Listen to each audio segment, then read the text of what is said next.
All the hits, Q97.1. Danny Salas still all the way live from WWE Access in the Bay.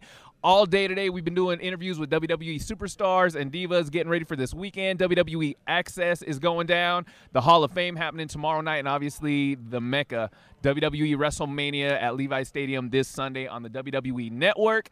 As promised, I have one of the most, if not the most charismatic man in WWE, the man who really has changed the game as far as mic skills. I'm talking about the great Paul Heyman, live up in the building. Good morning and good afternoon, sir. How are you feeling? With my hands. I'm feeling like I should have done a way better introduction. Did you hear me? See me get stuck right there? It was all right. I know. I've done better. It's totally not my best. But you were up at what time this morning? I was up at 4:30 this morning. Okay, see? So yeah, how can they expect your best? But I should always be on. And you do afternoons, don't you? I do. I'm so doing you afternoons so right you now? sleep till 11 in the morning. I do. Usually. I don't even get to work till noon. So getting up at 4:30 really sucks, doesn't all right, it? Cool. So I don't feel bad for giving you a subpar intro. But Paul Heyman, I appreciate the time that we're about to spend right now because in advance even. Dude, come on. Well, I've had the benefit and the opportunity to sit down and talk with you a couple times before. Well, maybe once on the phone and once face to face. And was it a life-changing experience? It totally was, because when everybody asked me, see the hot chick over here filming me? Yes. All I could see is her going, yes, it was. Yes, it was. Yes, it was, because and I talked to her. But she knows it. Yeah, she does. Because I'm like, in my game, I'm in radio, dude, because I know I can do radio. I've always been a WWE fan, a professional wrestling fan, but I've always been realistic, and I'm like, I could have a microphone in my face and do a little something. So when I talk to someone like Paul Heyman, who is magical on the mic, it's a whole different experience than when I talk to an awesome superstar like Dean Ambrose, who can do crazy things in the ring, someone like Bray Wyatt or someone like Brock Lesnar. Right. But talking to somebody like Paul Heyman, who has the kind of mic skills that you have, there's no one like Paul Heyman. There is not. No. So you're either talking to Paul Heyman or you're not talking to Paul Heyman. You can't be talking to someone like Paul Heyman. This is no one like me. There is no one like Paul Heyman. So let me talk to you about what we got going on this weekend. And I'm going to call you the advocate, because I've heard other people, not pointing any fingers, call you a manager, which you are absolutely not. At them. Nah, I ain't pointing they're schmucks. They're dummies. That's they don't right. pay attention. They're antiquated. Right? You know, it's like, do people really still call you a disc jockey? They don't. No, why? No one calls me a jock. What's a jock? I'm not a jock. It's a BS term. It's yesterday. Come on. Right? I mean, who are we, Wolfman Jack and Alan Freed? Right. Come on, you know? So I'm a manager. What am I, Bobby Heenan and Lou Albano and Fred? Nothing against those guys. Just like nothing against Alan Freed and Wolfman Jack, but it ain't their time anymore. It's your time, you know? So that's the whole thing. There it is. Yeah. And I feel like when I'm talking to Paul Heyman, when I'm talking to you, I don't even need to be holding the mic on my end. I could just literally put this mic down and let Paul Heyman roll. Oh, but that wouldn't be fun. It sure wouldn't. It would be cool to watch, but it's not cool to participate. Correct. So the fact that it may not make for great radio. Not at all. But it's going to make for great video right now, because people are going to see me stumbling for words talking to Paul Heyman. So that's okay. Yeah, right? All right, so let's kind of circle around. We're going to go full circle right now. In 2015, you're the advocate for the most dominant man in WWE, Brock Lesnar. Correct. Kind of went full circle when Brock Lesnar first entered the WWE. Who was there right by his side to make the introduction? Paul Heyman. Paul freaking Heyman. Right. So tell me, how does Paul Heyman and Brock Lesnar, how is that dynamic duo, how have you changed the game? Well, I've changed the game by riding Brock Lesnar's coattails all these years. I mean, he's a once-in-a-lifetime athlete, exclamation point. Right. He's a once-in-a-lifetime performer, exclamation point. He's a once-in-a-lifetime attraction, exclamation point. He really is the only person in history to hold the NCAA Division I Heavyweight Championship, absolutely, the UFC Heavyweight Championship, and the WWE Heavyweight Championship. No one else has accomplished that. Right. There's a reason. He's extraordinary. He's once in a lifetime. So, of course, I'm going to attach my future and my fortune and my children's future to this beast. Why wouldn't I? You know, it's like going to an agent and saying, well, why have you stood by Tiger Woods all these years? Because he's Tiger frickin' Woods. Duh. Yeah, oh, you know, right. Of course. You know, hey, you're Michael Jordan's manager. Why did you stick by Michael Jordan his whole career in the NBA? Because he's Michael freaking Jordan. Why am I with Brock Lesnar all these years? Because he's Brock freaking Lesnar. That's why. It's a no-brainer, right? Oh, it's the easiest answer in the world. There it is. So I want to ask you this, and I don't want to peel the curtain back too much, but as much as you want. Go ahead. I want to know how much, because we know the legacy of Paul Heyman and the quote-unquote Paul Heyman guys, and you were mentor spiritually, entertainment-wise, you were a lot of people's mentors. So how much really does Brock Lesnar lean on you, rely on you, pick up the phone in the middle of the night and be like, hey, Paul, I need some advice on this? How close are you? Unfettered access. As much as he needs and as little as he likes. So can I ask you this? With the recent breaking news of Brock Lesnar and his re-signing with WWE, did you have, I don't know, little pieces of advice for him? Did he reach out to you and be like, hey, what do you think I should do? He asked me my opinion. I gave him my answers. And obviously a dude like Paul Heyman, he's gonna take your words, hold a lot more weight than a lot of other people, right? I think it's like when the president of the United States has to make a decision whether we're going to invade Canada or Mexico or South America, and he sits there and he says, to his chief of staff, how does this affect the economy? How does this affect what's the socioeconomic ramifications on all of this? How does this affect the populace? Where does this take us in the next 5 years? And he gets all the assessments, and he gets the Secretary of Defense, and he gets the Secretary of Homeland Security, and he gets the Minister of this and the Czar of that, and everybody weighs in on it.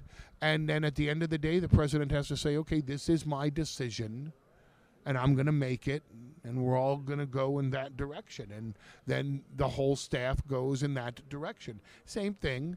Whatever advice I offer and whatever advice his family may offer or his lawyer may offer, or it all depends on, at the end of the day, what Brock wants to do. Yeah. And Brock made his decision, and everybody goes in that direction with him. And as a fan, dude, I got to... Number one, as a fan, the decision for him to stay in WWE was a win for every fan, but it's got to be a win for you. I mean, dude, it's really the Brock Lesnar, Paul Heyman regime for however long he signed that contract for. I would concur with your assessment, sir. Right? Because really, and I hate hypotheticals, I really do, but if Brock Lesnar was not in the position he is in WWE, what would Paul Heyman be doing? Would you be taking somebody else under your wing? Have you even thought about that? I hate hypotheticals too, because if your aunt had balls, she'd be your uncle. I'm gonna think about that. I'm gonna think about that one for a little bit. You have an aunt, right? Yeah. Right. Well, if she had balls, she wouldn't be your aunt. She'd be your uncle. That's right? absolutely right. You get it? So, that's absolutely right. But she doesn't. And it's a good thing we can say balls on the radio. So good. But she doesn't, so she's your aunt. Right on. Right? So on. It's the same thing. It's hypotheticals. So Yeah. I don't play in hypotheticals. I play in absolutes. What's absolute is that Brock Lesnar did sign, so he is here, and we are focused on Sunday. I love it.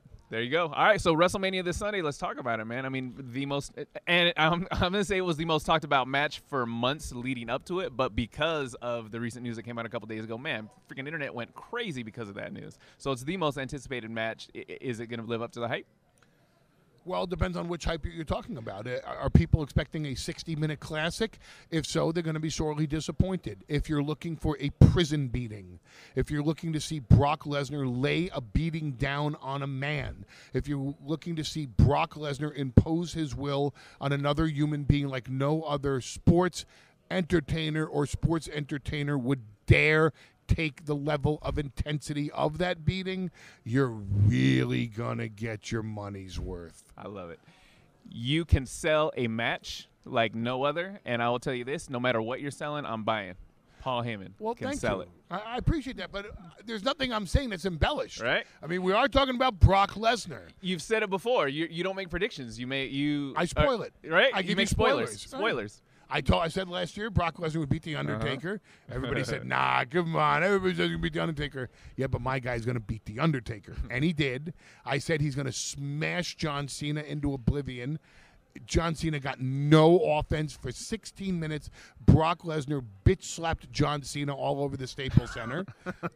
And now I'm telling you again, if you're paying to see a classic, you're not going to get your money's worth. If you're paying to see Brock Lesnar obliterate another human being and give a beating as if he was in the Broctagon, that's exactly what you're going to get. I love it. And being there live at the Staples Center last year, I can tell you this, Brock Lesnar also has the capabilities of making children cry, because all around me, John Cena fans were weeping in their popcorn. That's a testament to the greatness of Brock Lesnar. That is. I want to tell you, I know you have limited time, but again, who said I have limited time? I think I just did. But when the suits start pointing, who's pointing? Tell me. Nah, no one's pointing. Which guy? No one's pointing. Because if it's that guy, he has no clout. Zero. Zero. We don't have to pay attention to him at all. Well, then the 10-minute conversation. We're going a few more minutes. Got it? All right, we're going an hour and a half with Paul Heyman right now on Q97.1. I want to talk to you about your promos because everyone was talking about.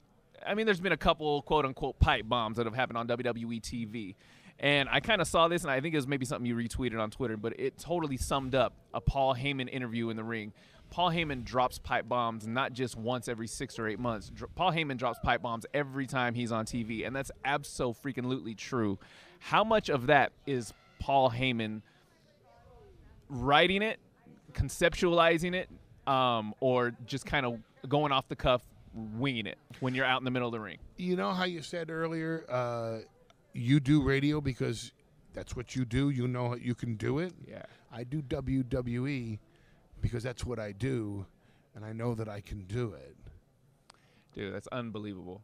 So the fact that you can stand out there, look at a camera, and talk for 12, 13 minutes, that's just something that just is ingrained in you. Yeah, but look at what I'm talking about. I mean, Yeah. I'm advocating for an extraordinary, unique, once-in-a-lifetime beast. It's a conqueror. Yeah. He's the reigning, defending, undisputed WWE heavyweight champion of the world and will remain in that position as long as he damn well pleases.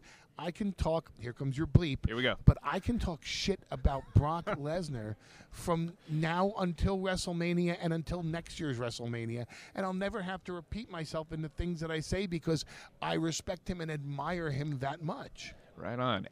But the fact that you can talk about that much, that you can be an advocate for Brock Lesnar and speak not even in sound bites, but speak in terms that people are quoting for weeks after you cut a promo, man, that says a lot for. Well, one would hope. Right? I mean, one would hope that I'd say something memorable, that I'm not out there just wasting my time. I look at every performance on Monday Night Raw as an audition to come out the next week on television. Right. So, I mean, understand the enormity of the money invested in TV time, how much every second of television time is worth.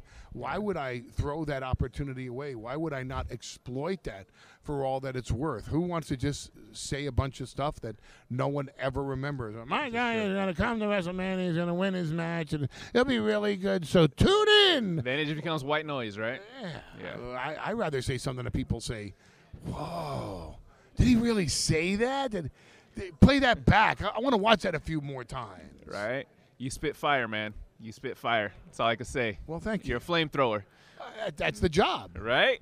And I will say this, and not that you need the endorsement, but ladies and gentlemen, my name is Paul Heyman, one of the greatest DVDs I've seen in ages, man. Well, thank you. And I would definitely recommend it, honestly, not even just as a radio dude, but as a fan, anybody who wants to know about Paul Heyman and what you've done, where you came from, what you did for this industry, man, that's definitely a must watch. Well, thank you very much. I appreciate that. Paul Heyman, last words for Fresno, and a way to convince them to buy WrestleMania if those fools have not already decided that they're going to If I have to check spend it out. any time today persuading anybody to buy WrestleMania or subscribe to the network or Right.